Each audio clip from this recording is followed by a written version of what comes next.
Parliamo e analizziamo Emanuele Trevi come scrittore e il suo ultimo libro La casa del mago. Senza mezzi termini, Emanuele Trevi è uno dei migliori scrittori viventi e contemporanei che abbiamo in Italia. Uno di quegli scrittori che qualsiasi cosa tocca riesce a rendere letteratura. Potrebbe scrivere anche su un foglietto di carta igienica una mattina, e il modo in cui riesce a toccare le parole e il modo in cui riesce a lavorare come argilla le parole, un pezzettino di carta igienica, le renderebbe letteratura,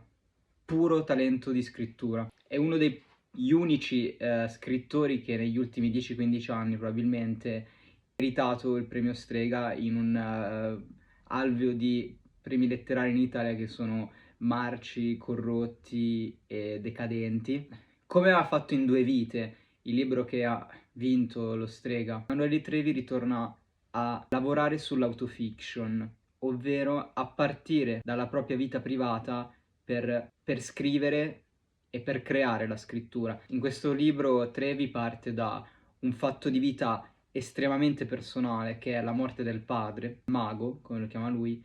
e da questo fatto di vita, da questo incipit, inizia tutta una sua riflessione e costruisce intorno al proprio episodio di vita un libro. Questo episodio di vita però è solo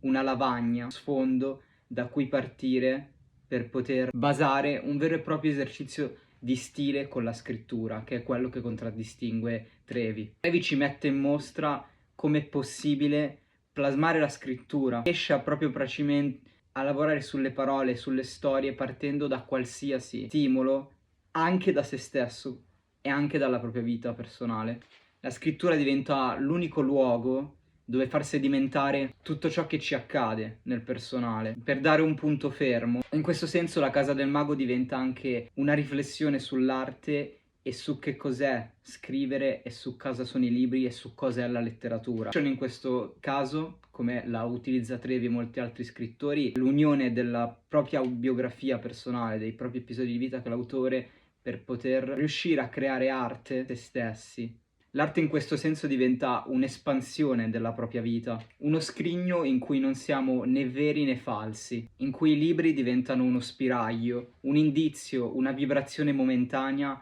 per cercare di capirci più a fondo e per cercare di capire più a fondo ciò che siamo e ciò che ci succede nella vita. Tutto ciò che è inafferrabile, tutto ciò che sfugge alla nostra logica, possiamo inseguire solo nell'arte, solo nella scrittura, dice Trevi. Siamo gli spettri di tutto ciò che ci è accaduto. Che la letteratura salvi dalla disperazione non è certo una regola universale, ma è abbastanza assodato. Lungata frequentazione, le ombre dell'inconscio attraverso i libri ci possa suggerire forme di rendere più tollerabili le difficoltà e l'impossibilità di stare al mondo. La cosa che stupisce di più però di Trevi è che lui riesce, talento stilistico, a farti sentire in maniera intensissima ed estremamente dura sono le emozioni umane, le emozioni che lui prova e tutte le riflessioni umane che sono collegate, in questo caso riguardano la morte, vuol dire perdere un padre, cosa vuol dire diventare il custode del museo di un padre, che è la sua casa abbandonata, cosa ha rappresentato nostro padre per noi, la figura di nostro padre, cosa ci ha lasciato e tutto ciò che ha toccato. E da lì, infatti, il romanzo incomincia a sgorgare come una fontana. La morte del padre diventa uno spunto non solo per scrivere, ma per una serie di riflessioni su se stessi e su cosa vuol dire stare al mondo di base. In questo senso, infatti, il romanzo è proprio frullato di stili e di genere e di forma. Non è un vero e proprio romanzo e, secondo me, esula da qualsiasi categorizzazione di genere, perché a parte l'autofiction ci sono parti in cui sembra un vero e proprio diario, in cui Trevi le sensazioni che prova post mortem del padre. Ci sono parti in cui invece diventa un memoriale, in cui Trevi ricorda episodi di infanzia insieme al padre che partono anche dagli oggetti e dai luoghi di casa, ma ci sono vere e proprie anche parti di storia della letteratura, storia della psicologia, perché il padre era uno psicologo. Ci sono anche vere e proprie parti di commento a dei saggi che hanno riguardato la vita del padre. In questo senso il libro diventa una sorta di portagioie di vita, in cui il libro non non ha una forma definita, ma che lui decide di dargli in quel momento. Decide di mettere la penna sul foglio, Trevi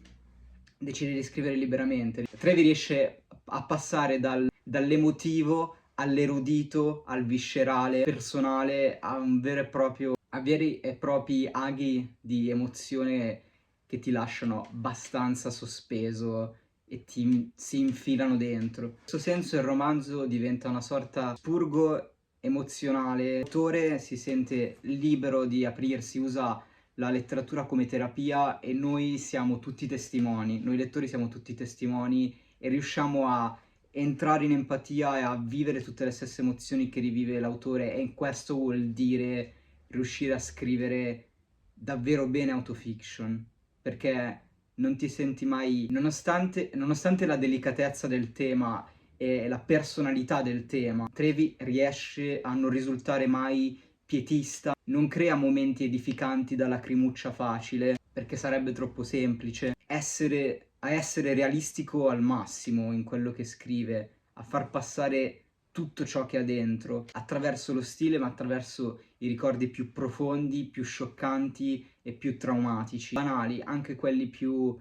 piccoli e insignificanti, che però all'autore hanno suggerito qualcosa, riescono a passare. In questo senso, come dicevo, il libro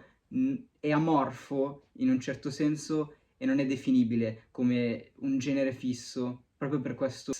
pastiche o collage, è un pasticcio di forma narrativa, chiamato volete, che ricorda molto la Yuan di Dion,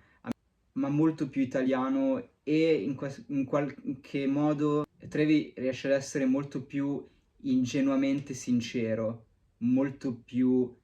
vivido e anche poco consapevole, come se scrivendo delle proprie emozioni, della propria vita, lui prendesse consapevolezza solo nel mentre le sta scrivendo tutto ciò che gli è accaduto. Il libro è particolarissimo perché ci sono parti in cui ci sono tantissime citazioni e tantissime citazioni artistiche e tantissime nozioni erudite che partono da quello che è il bagaglio personale, culturale dell'autore e di tutto ciò con cui tutto ciò che parte dal padre, con cui è venuto in contatto il padre. Quindi ci sono citazioni all'arte con Klee, che è uno dei pittori che il padre amava. C'è tutta un'analisi sulla psicologia e su Jung, che il padre di Trevi, essendo psicologo, Emanuele trova il libro del padre con tutti i segni di interpunzione, le interrogativi, le esclamazioni che il padre prendeva a penna, il manuale di Jung, e fa tutta una sua analisi, un suo riassunto, diventa una sorta di meta libro in cui diventa una sorta di saggio e di commentario sul caso di Miss Miller, che era una paziente che Jung aveva studiato. Ci sono parti di lezioni di storia e di letteratura, perché c'è anche una parte in cui il maestro del padre di Trevi, Bernard, ha avuto come paziente Natalia Ginzburg, che a sua volta è una delle autrici più ammirate e con cui Trevi è più ossessionato, e quindi scopriamo anche questa parte di storia. E quindi capite, diventa in parte un diario personale di ricordi da bambino, in parte un diario di quello che succede dopo la morte del padre, della vita quotidiana, in parte un saggio sulla scienza, sulla psicologia. In una parte parla anche del ruolo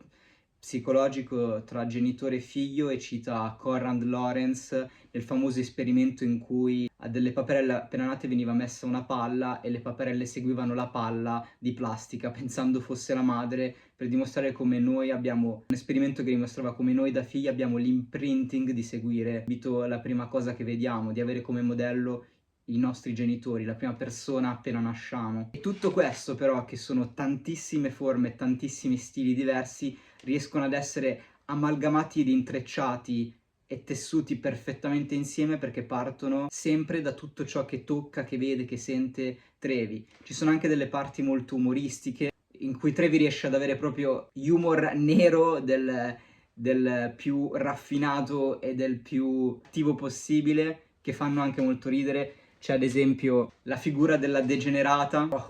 che è la domestica che si dovrebbe prendere cura della casa del padre dopo che è stata dismessa. ma come dice Trevi non esiste in nessuna lingua un'espressione che significhi il contrario di donna delle pulizie, perché sarebbe del tutto illogico che immaginare qualcuno pagato per lasciare una casa più sporca e disordinata di prima. Come Trevi in maniera macchiettistica e stereotipata proprio da stile humor nero cartunesco alla Griffin, mimesi del linguaggio mezzo spagnolo, mezzo italiano, di come parla la degenerata e anche Paradisa, che è la nipote, verrà in contatto Trevi, che rientrano tutte insieme a formare questo stile però perché è tutto collegato dal centro, dal nucleo che è il padre, quindi ad esempio lo sciamano che curava il padre con questi unguenti rendendolo una noce moscata, come dice Trevi, oppure i rumeni che l'hanno aiutato a traslocare, uno più ubriaco dell'altro, ed era come se l'alcol li avesse trasformati tre efficientissimi geni della lampada, le situazioni in cui racconta anche con un gusto dolce amaro il padre che ad esempio se lo dimentica da piccolo a Venezia o quando ritornano poi da grandi e lui che scambia un altro uomo pensando fosse il padre, oppure l'altro episodio in cui ritornano a Venezia e vengono derubati in treno su Trenitalia. I canali TV, ad esempio, con i programmi più trash, tipo Vite al limite, dove fanno passare un ragazzo obeso, per farlo uscire di casa devono rompere letteralmente i muri di casa. Riporta tutti questi che sono singoli episodi di vita, singoli letture, singoli ricordi, tutta una serie di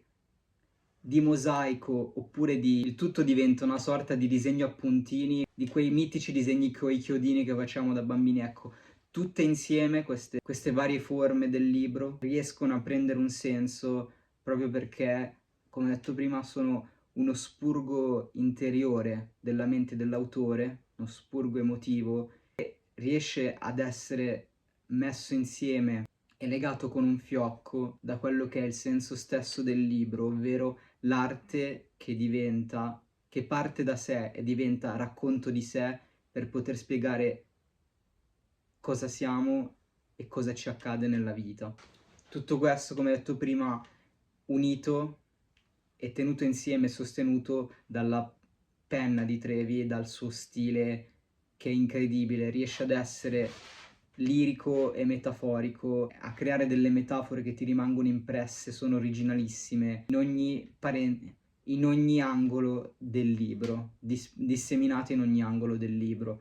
Vi metto un po' di esempi per darvi idea di quello che è lo stile incredibile di Trevi. Ad esempio definisce il padre Un cubo di Rubik coi baffi. la ragione tace su queste cose, perché se la ragione stesse a badare, individui diventerebbe pazza pure lei. È come se la geometria fondasse le sue leggi sugli sgorbi dei dementi, anziché sui triangoli e sulle sfere. Qua nel contrasto tra la logica e tra la logica e l'illogico. Di che delicata, corruttibile e pieghevole materia sarà mai fatta l'anima? Personalmente la immagino con la forma e la consistenza di un gomitolo di lana, l'aldilà un oceano sterminato e variopinto di gomitoli. Parlando dei sogni, immagino dita sottili e invisibili, come quelle degli angeli, che hanno sciolto durante la notte i nodi delle contraddizioni e delle decisioni. Forse nei sogni che faccio e dimentico ci sono coppie di eventi che volteggiano nell'anima come colombe innamorate, come note ribattute. Mi accontentavo di esistere come una pianta di cappero su un muro di pietre. Un enorme pino che crolla, sotto quintali di neve che si erano ammassati sul suo ombrello di rami. Sola nel mare aperto della vita, che sta per essere ghermita nei tentacoli di un'immensa, ancestrale piovra. Pure Paradisa, con la sua felina pigrizia, con quel fondo di sorda e autocratica indifferenza, opposta agli stimoli del mondo, pareva in grado di bonificare tutto quel Luna Park di percezioni sottili e di sospetti senza riscontro. Paradisa era come una ruota che si muove lentamente sul suo asse. Oppure la frase finale che veramente ti taglia ed è di una bellezza incredibile, che dice: ogni momento è un equilibrio imprevedibile di forze contrarie, una configurazione unica del caso nella fuga di specchi della possibilità, un oracolo cinese. E solo lì, come il più terzo dei diamanti in cima alla colonna del visibile, rende intatta la realtà, ma basta un nulla, un battito di ciglia, e si è già stufata di aspettarci, è andata a giocare da qualche altra parte. Capite come l'incredibile abilità stilistica di Trevi, le metafore, e riesce ad unire il proprio vissuto e le proprie emozioni personali attraverso delle immagini che te le restituiscono, e quindi qualsiasi cosa, Trevi riesce a dimostrare come qualsiasi cosa può diventare arte attraverso la scrittura, e come la scrittura allo stesso tempo riesce a diventare vita, e solo tramite la scrittura, solo tramite il talento della scrittura, l'esercizio della scrittura, si possa in qualche modo guarire e comprenderci più a fondo. Quindi, a parte la bellezza stessa delle riflessioni che ci sono dentro, il modo che Trevi riesce ad avere, ed è incredibile come nessun altro scrittore italiano,